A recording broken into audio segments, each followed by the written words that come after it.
প্রথম দিন ক্লাসের মধ্যে আমরা যা জেনেছি 2 মিনিট ওই বিষয়গুলি আমি একটু টেনে দিচ্ছি। ইসলাম কাদের, কোরআন কাদের, রাসূল কাদের জন্য, সব মানুষ ইবাদত কার করবে, এই বিষয়গুলি আমাদের স্পষ্ট হয়েছিল। পরবর্তীতে গতকাল যে ক্লাস হয়েছিল সেখানে আমরা আলোচনা করেছি হিন্দু ধর্ম বিষয়ে কিছু তথ্য, কিছু ইতিহাস, কিছু বিষয় আলোচনা করেছেন আমাদের এক ভাই, দায়ী ভাই মাওলানা মুফতি সোহেল সাহেব। আজকে আমি আপনাদের সামনে এর ধারাবাহিকতায় দাওয়াতের কাজের গুরুত্ব না করলে আল্লাহ পাকের পক্ষ থেকে কি শাস্তি হতে পারে এই বিষয়ে কিছু মুযাকারা করার চেষ্টা করব ইনশাআল্লাহ।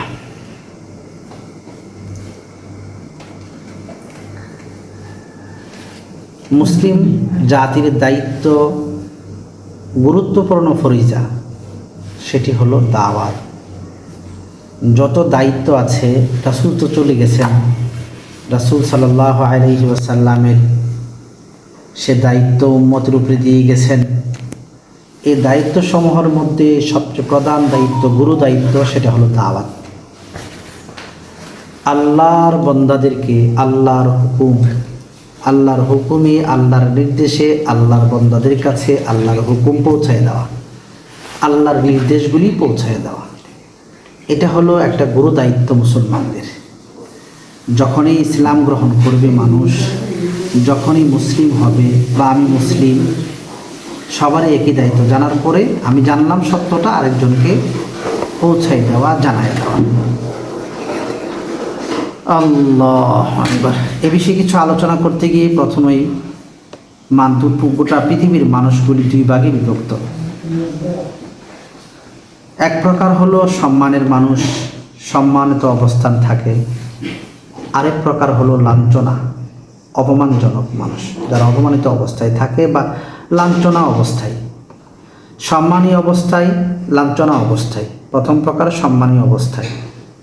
এই 2 ভাগের মধ্যে প্রথম প্রকার হলো সম্মানী অবস্থায়, যারা সম্মানের স্থানে থাকবে, আসন হবে। এই সম্মানী অবস্থার মধ্যে আল্লাহ পাক কোরআনে কারীমের মধ্যে বলেন কারা সম্মানী অবস্থায়। ওয়ালিল্লাহিল ইজ্জাতু ওয়ালিরাসূলিহি ওয়ালিল মুমিনিন ওয়ালাকিন্নাল মুনাফিকিনা লা ইয়ালামুন। ইজ্জত, সম্মান শুধু আল্লাহ ও তার রাসূল এবং মুমিনদের জন্য, কিন্তু মুনাফিকরা তা জানে না। দ্বিতীয় অবস্থা, যুরিবাত আলাইহিমুয যিল্লাহ ওয়াল মাসকানা ওয়া বাউ বিগাদাবিন মিনাল্লাহ। আরেক প্রকার মানুষ যাদের উপরে লাঞ্ছনা এবং পরমুখাপেক্ষিতাকে দিয়ে দেওয়া হয়েছে এবং সর্ব অবস্থায় তারা আল্লাহর গোসার মধ্যে করতে থাকবে, আল্লাহর রাগান্বিত অবস্থা, আল্লাহর গোসার মধ্যে, আল্লাহর নারাজির মধ্যে তারা ঘুরতে থাকবে। তাহলে 2 প্রকার মানুষ। একটা হলো সম্মানজনক কারা হবে? আল্লাহ এবং তার রাসূল এবং মুমিনগণ। অসম্মানজনক থাকবে একদল, আর অসম্মানজনক যারা থাকবে তারা সবসময় অসম্মান অবস্থায় থাকবেন এবং তাদের উপরে তারা সবসময় পরমুখাপেক্ষী থাকবেন, আল্লাহর গজব তাদের উপরে থাকবে, আল্লাহর নারাজি তাদের উপরে থাকবে।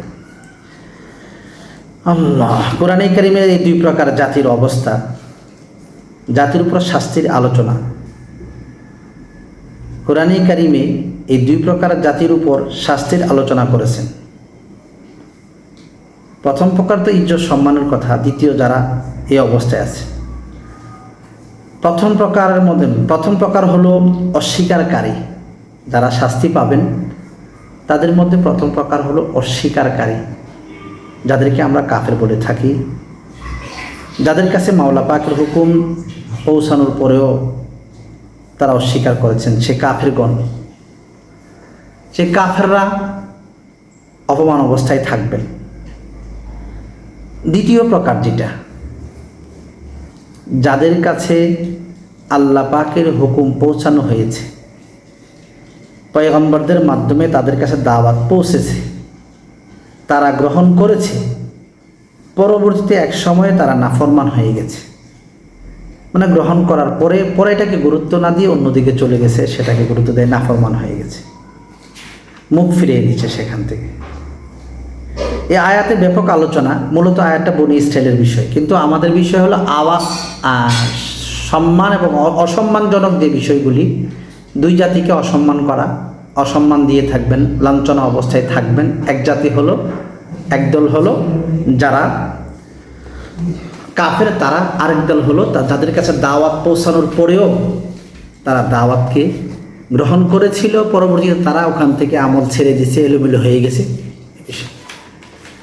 এখানে একটা বিষয় আমাদের খুব খেয়াল করতে হবে, যারা ছেড়ে দিয়েছে দাওয়াতের বিষয় পৌঁছানোর পরও, মুসলিম হওয়ার পরও তারা মুখ ফিরিয়ে নিয়েছে, তাদের উপরেও কিন্তু লাঞ্ছনা চলে আসবে, শাস্তি আসবে। প্রিয় ভাইয়েরা,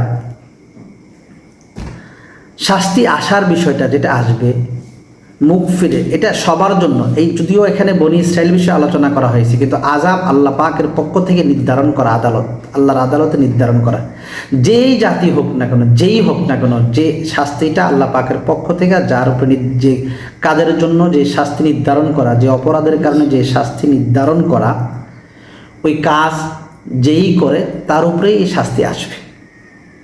এটাই হলো আল্লাহ পাকের বিধান, আল্লাহর আদালতের বিধান। যেমন দেখেন রাসূল সাল্লাল্লাহু আলাইহি সাল্লামের বিষয়ে, এই বিষয়টা হাদিসের মধ্যে স্পষ্ট আছে। 8ম হিজরিতে যখন মক্কা বিজয় হয়, আমরা সবাই জানি, মক্কা বিজয়ের সময় যখন দলে দলে মানুষ ইসলামের দিকে প্রবেশ করতেছে, ওই অবস্থার মধ্যে কুরাইশ বংশের একটা মহিলা কিছু চুরি করছিল, এবং মহিলাটার নাম ফাতেমা ছিল। তো নবীজির মেয়ের নামে নাম, আবার এদিক দিয়ে মক্কা বিজয়ের দিন, আবার কুরাইশ বংশের সাহাবাদের অনেকের মনে মনে একটা কৌতূহল শুরু হয়েছিল যে নবীজিকে কোনোভাবে সুপারিশ করে এই শাস্তিটাকে কমানো যায় কি না। তো এটা কে বলবে, ওনারা পরামর্শ করে উসামা বিন যায়েদ রাদিয়াল্লাহু তাআলা আনহু নবীজির নাতিকে নির্বাচন করলেন। নবীজির নাতির মাধ্যমে এটা বলা হবে। নবীজির নাতি ওসামা রাসূলকে গিয়ে কথাটা বললেন। রাসূল সাল্লাল্লাহু আলাইহি ওয়াসাল্লাম কী কথাটা বলেছিলেন? কোরআনের নির্ধারিত যে শাস্তি, যেটা আল্লাহ পাকের পক্ষ থেকে নির্ধারণ করা হয়েছে যে শাস্তিকে, ওই নির্ধারিত শাস্তি আমার মেয়েও যদি হতো তাকেও এটা প্রয়োগ করা হবে, তাকেও এই শাস্তি দেওয়া হবে। তাহলে এই কথা স্পষ্ট হাদিস দ্বারা যে আল্লাহ পাকের পক্ষ থেকে যে শাস্তি যখনকার, যদিও আগে নির্ধারণ করা হয়েছে, কিন্তু যে অপরাধ করবে তার কাছে, তার উপরে এই শাস্তি প্রয়োগ হবে, সে শাস্তির যোগ্য হবে। তার স্পষ্টতা আমরা হাদিস থেকে জানতে পারলাম। আমরা দেখতে পাই দুনিয়াতে যখন মানুষ কারো অধীনস্থ থাকে, উনি যখন হুকুম করে, যা বলে, যে সমস্ত কাজের দায়িত্ব দেয়, সেই কাজগুলি যদি সে না করে, সে না করার কারণে তার উপরে কি আসে, তার পক্ষ থেকে বিভিন্ন হুকুম আসে, বিভিন্ন নির্যাতন আসে, শাস্তি আসে।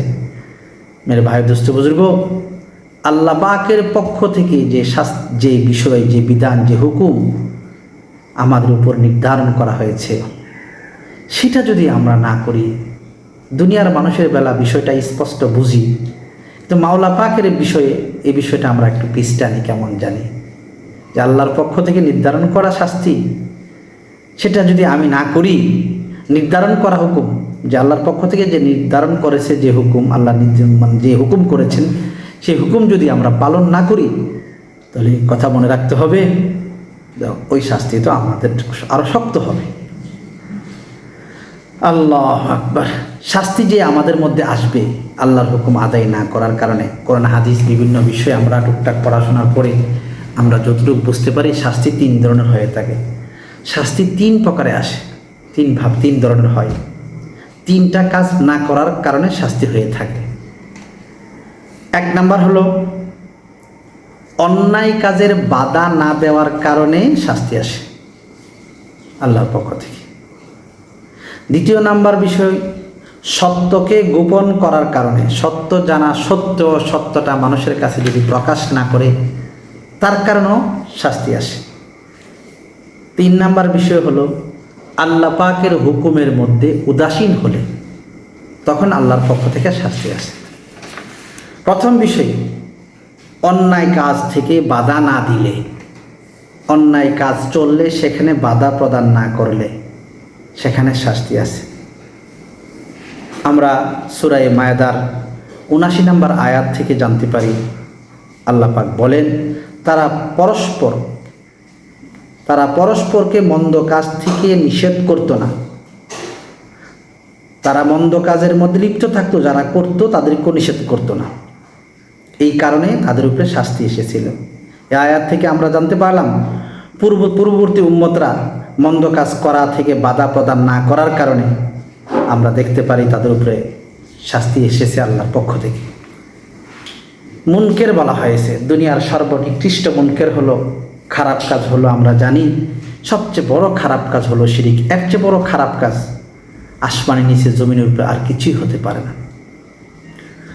প্রিয় বন্ধুরা, শিরিক আল্লাহ পাক কেন, আল্লাহ পাক কোরআনের মধ্যে শিরিকের বিষয়ে বলছে এটা সবচেয়ে বড় খারাপ।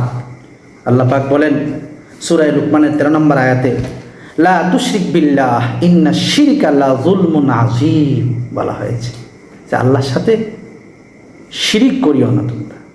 ইন্না শিরকা, নিশ্চয় শিরিক, লা যুলমুন আযীম, অনেক বড় পাপ। আরেক আয়াতের মধ্যে আল্লাহ পাক সূরা মায়েদার 72 নম্বর আয়াতে বলেন, ওমা ইউশরিক বিল্লাহ, যারা আল্লাহ পাকের সাথে শিরিক করেছে, শিরিক ওমা ইউশরিক বিল্লাহ, যে আল্লাহ পাকের সাথে শিরিক করবে, ফাকাদ হারামাল্লাহু আলাইহিল জান্নাহ, তার উপরে জান্নাতকে হারাম করে দেওয়া হবে। ওমা ওয়াহুন নার, তার ঠিকানা হয়ে যাবে সেই নারে, মানে জাহান্নাম। ওমা লিয-যালিমিনা মিন আনসার, এই সমস্ত অপরাধীকে সাহায্যকারী কেউ থাকবে না। তাহলে শিরিক সবচেয়ে বড় পাপ।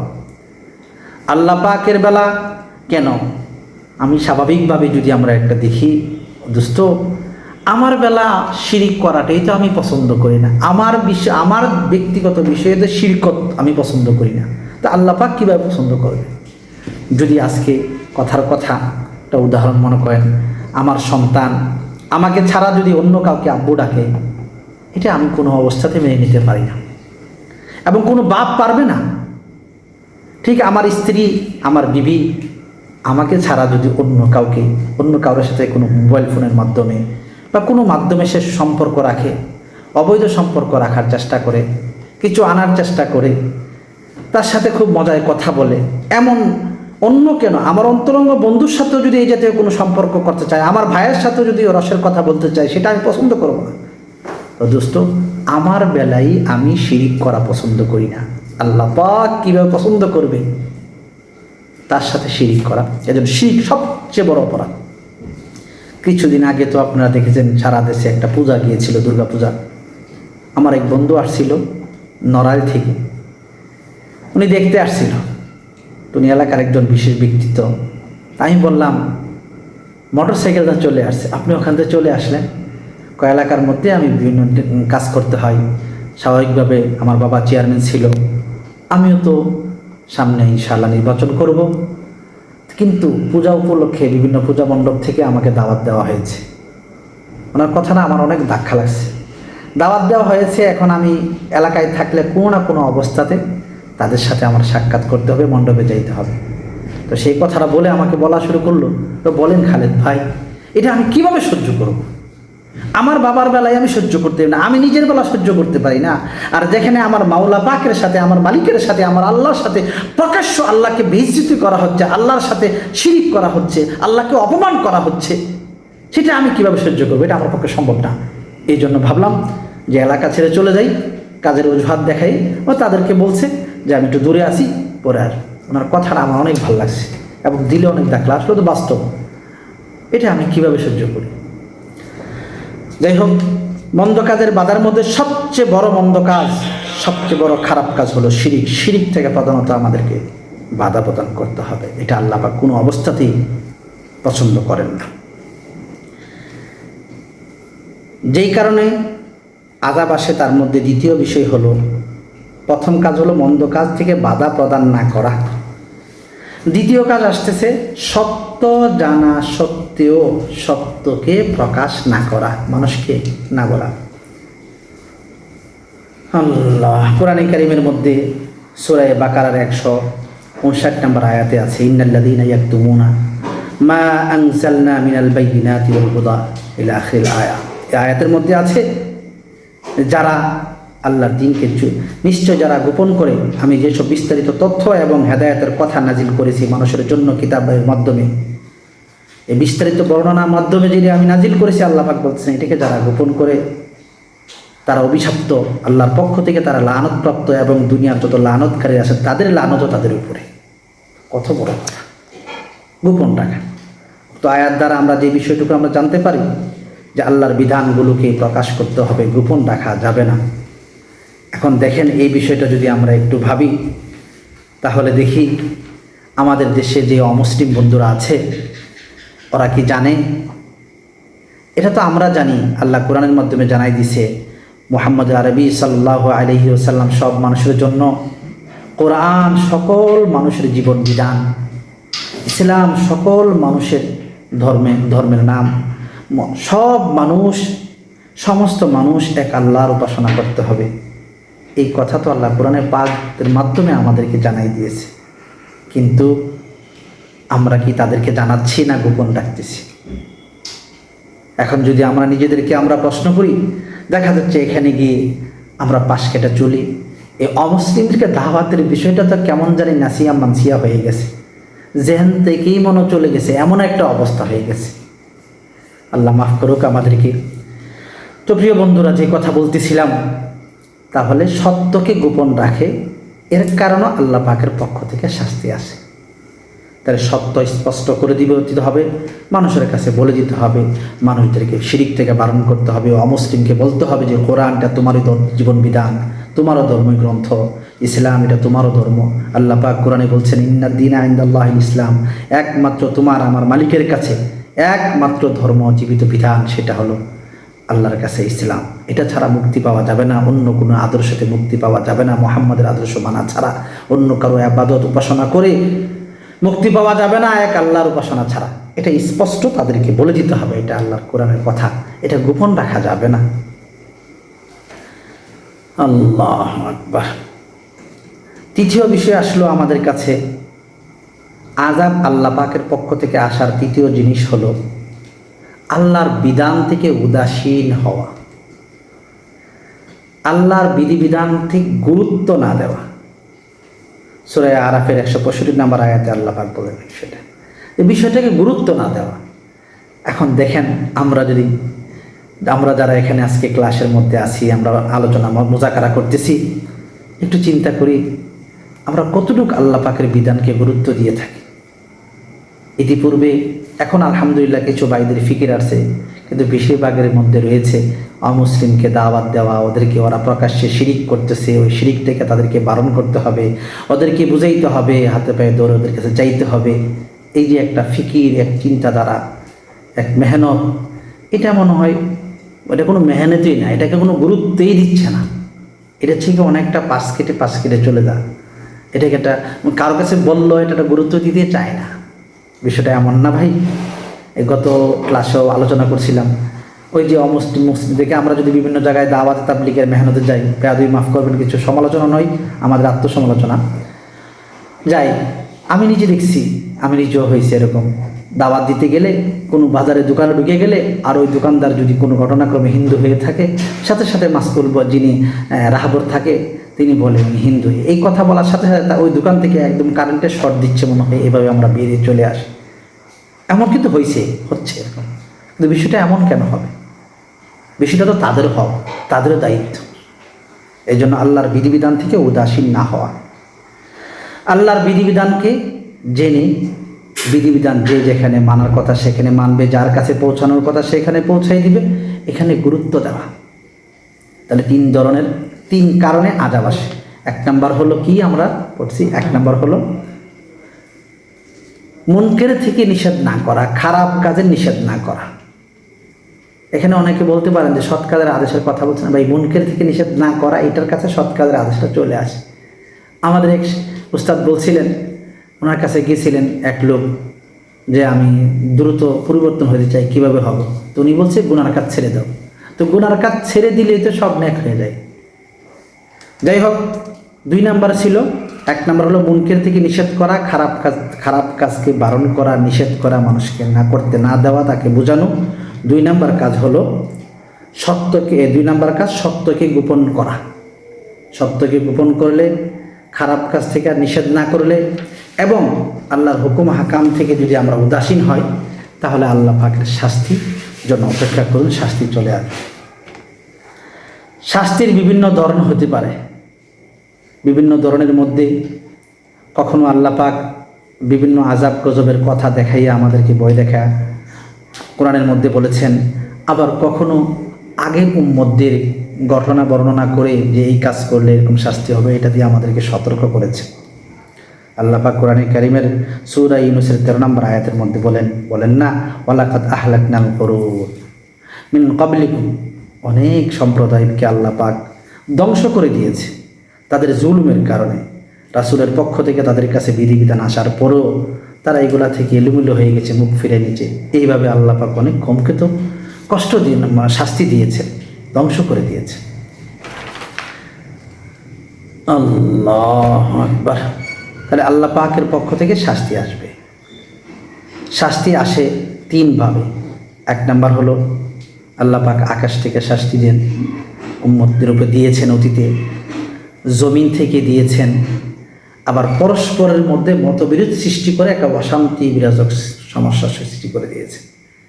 ওই কাজগুলি না করলে শাস্তি আসা 3 ভাবে হয়। একটা হলো আল্লাহ আসমান থেকে শাস্তি। আসমান থেকে শাস্তি আসার বিষয়ে রাসূলের হাদিস দ্বারা প্রমাণিত। মুসনাদে আহমদের 1516 নম্বর হাদিসের মধ্যে আছে, নবীজি বলছেন, আল্লাহর কাছে আমি 3টা জিনিস চাইছিলাম। 1 নাম্বার হলো আল্লাহর কাছে বলছি, আল্লাহ আপনি আমার উম্মতদেরকে ঝড় তুফান দিয়ে ধ্বংস করিয়েন না। আল্লাহ পাক এটা কবুল করেছেন। 2 নাম্বার বিষয় আসলো, আল্লাহ নবী বলছেন, আমি দোয়া করেছি আমার উম্মতকে ডুবাইয়া, জমি থেকে কোনো গজব দিয়ে ডুবাইয়া মারিয়েন না। আল্লাহ পাক এটাও কবুল করেছে। 3 নাম্বার নবীজি দোয়া করেছেন, আল্লাহ আমার উম্মতের পরস্পরের মধ্যে আপনি বিরোধ সৃষ্টি করে তাকে ধ্বংস করিয়েন না। নবীজি বলেন এটা কবুল করেন আল্লাহ পাক। এই 3টা দোয়ার মধ্যে 2টা দোয়া কবুল করেছে, 3 নাম্বারটা আল্লাহ কবুল করে নাই। নবীজির দোয়ার কারণে, দোয়ার বরকতে আল্লাহ পাক আমাদেরকে আসমানে অনেক গজব থেকে হেফাজত করতেছেন, জমিনের গজব থেকে উম্মতকে অনেক হেফাজত করতেছেন। কিন্তু পরস্পরের বিষয় যেটা, এটা কিন্তু আমরা একদম দিবালোকের নিয়ে আমাদের কাছে স্পষ্ট হয়ে গেছে, স্পষ্ট দিবালোকের। যে তাতারি ফিতনার ইতিহাস আমরা জানি। কেন তাতারি ফিতনার ইতিহাস হয়েছে তার কারণ যদি আপনারা চান খুঁজেন, তাদের ফিতনাটা কেমন ছিল। হাই রে হাই, এমন ফিতনা পৃথিবীতে অতীতে আসছে কিনা ইতিহাস খুঁজে পাওয়া খুব কম যায়। এরকম ফিতনা হয় মুসলমানদের দিনে রাত্রে প্রত্যেক সময় যেখানে পাইতো সেখানে মুসলমানকে হত্যা করত। শুধু তাই নয়, মুসলমানদের মাথা দিয়ে 120 হাত উঁচু পাহাড় তৈরি করেছে তাতারিরা। সমস্যাটা কি ছিল? তাদের মধ্যে আল্লাহ পাক বিরোধ সৃষ্টি করে দিয়েছেন। তারা পাপাচারে লিপ্ত হয়ে গেছিল, একে অপরকে পাপের কাজে নিষেধ করতো না। আর নিষেধ না করার কারণে এটা এমনভাবে হয়ে গেছে, পরে 2 দলে আল্লাহ পাক তাদেরকে বিভক্ত করে দিয়েছেন। এক দল খ্রিস্টানদের সাথে মিলে ওই অপর দলকে হত্যা করেছেন, মারছেন। পরে খ্রিস্টানরা ওই দলকে নিষ্পিষ্ট করে দিয়েছে। স্পেনের ঘটনা আমাদের সামনে, ওখানে অপরাধ ব্যাপকভাবে চলছিল, দাওয়াত দেওয়া নিষেধ করার অবস্থা ছিল না, ওখানে একই অবস্থা হয়েছে। গুজরাটের অবস্থা দেখেন, একই হালত। বর্তমানে পৃথিবীর অবস্থা আমাদের দেখেন না কি হালত। পরস্পর মানে বিষয় কি, ওই যে আল্লাহ পাকের আযাব, নবীজি দোয়া করে 2টা বন্ধ করেছেন, একটা তো আছে, এটা চলবে। কারণ আমাদের মূল কাজ, আমাদের জিম্মাদের যে গরু দায়িত্ব, সেখান থেকে আমরা অনেকটা দূরে হওয়ার কারণে দোস্ত আমাদের মধ্যে এই অবস্থা চলে আসতেছে। আল্লাহু আকবার। অনেক দোয়া করা হয়, দোয়াও কবুল হয় না। মুসনাদে আহমদের মধ্যে এক হাদিস আছে, আল্লাহর নবী বলতেছেন যে যার হাতের মধ্যে আমার জান, তার কসম খেয়ে বলতেছি, আল্লাহর নবী বলছেন, যতক্ষণ পর্যন্ত তোমরা আমরে বিল মারুফ নাহি আনিল মুনকার করবা না, ততক্ষণ পর্যন্ত তোমাদের দোয়া কবুল হবে না। আমরে বিল মারুফ করবা, নাহি আনিল মুনকার করবা, তারপরে দোয়া করবা, আল্লাহ পাক দোয়াকে কবুল করে নেবেন। তাহলে আমাদের দোয়া কবুল হওয়ার জন্য, আকাশ পর্যন্ত যাওয়ার জন্য এটাও তো একটা শর্ত। প্রিয় ভাইরা, দেখেন এই যে আমাদের মধ্যে দ্বন্দ্বের মধ্যে মুসলমানদের দ্বন্দ্ব সৃষ্টি করে বিভিন্ন কি এক অবস্থা পৃথিবীর মধ্যে বর্তমান শুরু হয়ে গেছে।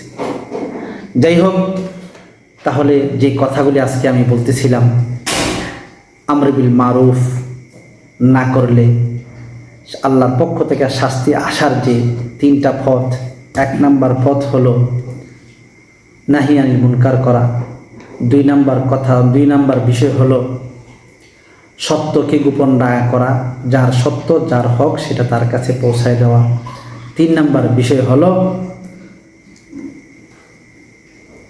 আল্লাহর হুকুম থেকে উদাসীন না হওয়া। উদাসীন হলে এই বিষয়গুলি কিন্তু আমাদের মধ্যে পাওয়া যাচ্ছে, যার কারণে আমাদের মধ্যে গজব আযাব বিভিন্ন চলে আসতেছে। বিশেষ করে নিজেদের মধ্যে মতানৈক্য এবং নিজেদের মধ্যে ভাগ সৃষ্টি শুরু হয়ে গেছে। তাহলে এই অবস্থা থেকে আমাদের মুক্তি পাওয়ার পথ কি? আল্লাহ পাক কোরআনে কারীমের মধ্যে এই অবস্থা থেকে মুক্তি পাওয়ার পথ বলে দিয়েছেন। কোথায় বলছে? কোরআনের মধ্যে আল্লাহ পাক বলছেন সূরা বাকারা 101 নম্বর আয়াতে, ইল্লাল্লাযীনা তাবু ওয়া আসলাহু ওয়া বায়্যানু, যারা তওবা করবে এবং যারা ইসলাহ হয়ে যাবে এবং যারা আহকাম গোপন করেছে তা মানুষের মধ্যে বর্ণনা করে দিবে। বায়্যানু, গোপন না করে মানুষের কাছে স্পষ্ট বর্ণনা করে দিবে। এই 3টা কাজ করতে হবে। তাবু, তওবা করে ফিরে আসতে হবে, নিজেদের মধ্যে ইসলাহ করতে হবে, পাশাপাশিতে এই বিষয়গুলি মানুষের কাছে বলে দিতে হবে। আল্লাহ পাক তো তাওবাকারীদেরকে পছন্দ করেন।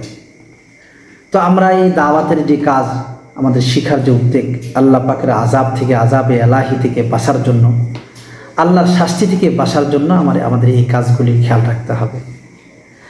আমরা যারা দাওয়াতের সাথে সম্পৃক্ত হওয়ার নিয়ত করেছি এবং করতেছি, আমরা ইনশাআল্লাহ এই বিষয়গুলি করব। আপনাদের সাথে আরও 2-1টা বিষয় আমি অন্যদিকে বলবো। আমরা যারা নিয়ত করেছি আমাদের এই গ্রুপে থাকবো, আপনাদের কাছে আমার 2-1টি বিশেষ কথা থাকবে। যে বিষয়গুলি আলোচনা হয় তা তো অবশ্যই নোট করতেছেন, নোট করবেন। পাশাপাশিতে প্রত্যেক দিন আমরা একটা রুটিন করে নিতে হবে।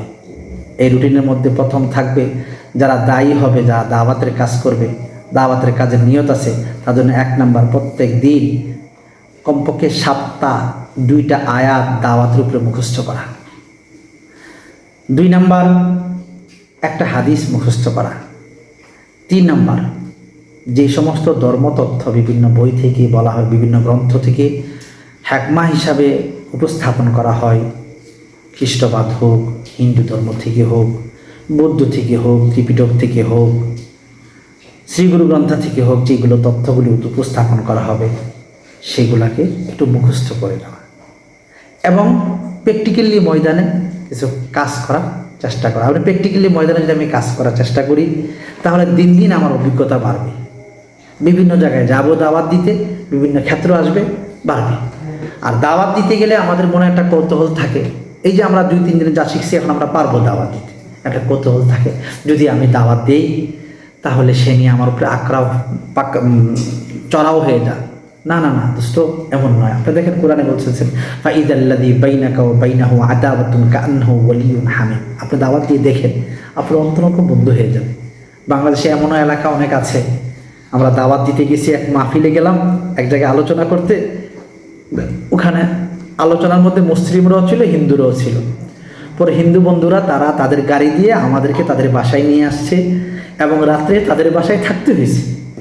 সকালে মেহমানদারির ব্যবস্থা তারা করছে। আমি বললাম যে এটা তো কেমন যেন এক হয়ে গেল, উচিত ছিল তাদের ধর্ম থেকে ত্যাগ করার কথা বলি, মানে তাদেরটা ছেড়ে সত্যটা গ্রহণ করার কথা তাদেরকে বলি। সে তো আমার উপর চড়াও হওয়ার কথা ছিল, কিন্তু বিষয়টা এমন নয়, বরং তাদের কাছ থেকে মেহমানদারি পাই, তারা আমাদেরকে খুব ইজ্জত করে। কিন্তু দেখেন রাসূলের সময়টা কেমন ছিল, রাসূলের জমানাটা কেমন ছিল। এরপরও যদি আমরা দাওয়াতের কাজ না করি, নিজকে অবহেলা করি, এ বিষয়ে যুক্তি পেশ করি, তাহলে কী জবাব দিব আল্লাহর কাছে?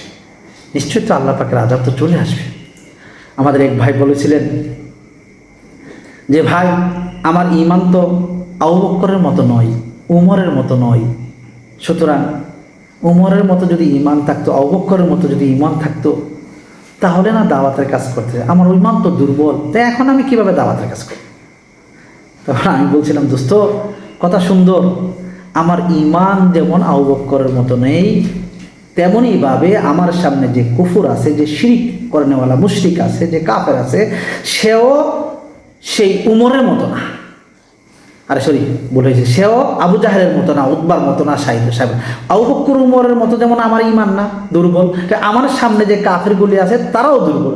সেও আবু জাহেল, আবুল আহাব, উতবা সাহেবাদের মতো এত শক্ত ঈমানদার না, তারাও দুর্বল ঈমানদার। সুতরাং আমরা দুর্বল ঈমানওয়ালা মানুষ, দুর্বল কাফেরের কাছে আমি দাওয়াত দিব, তাতে সমস্যা কি? যুক্তি পেশ না করি, কাজে কর্মে কাজের ক্ষেত্রে অগ্রসর হওয়ার চেষ্টা করি, তাহলে দেখা যাবে দিন দিন আমাদের উন্নতি হবে। কি করবো, ছাড়া বড় কাজ, মোট কথা শেষ। প্রিয় ভাইয়েরা, আজকের ক্লাস মোটামুটি আল্লাহর শাস্তি যে বিষয়টা আমরা সংক্ষিপ্ত আলোচনা করলাম, এই বিষয়টা আমরা খেয়াল রাখবো। সামনে থেকে ইনশাল্লাহ আমাদের আরও কিছু ক্লাস আসবে। আল্লাহ পাক আমাকে, আপনাকে, আমাদের সকলকে এই ফিকির নিয়ে, গোটা জগতের মানুষের ফিকির নিয়ে, অমুসলিমদের মুসলিম, অমুসলিম সকলের মধ্যে দ্বীনের দাওয়াতকে আম করার তৌফিক দান করুক। এই বলে আজকে কথা শেষ করলাম। আসসালামু আলাইকুম ওয়া রাহমাতুল্লাহ।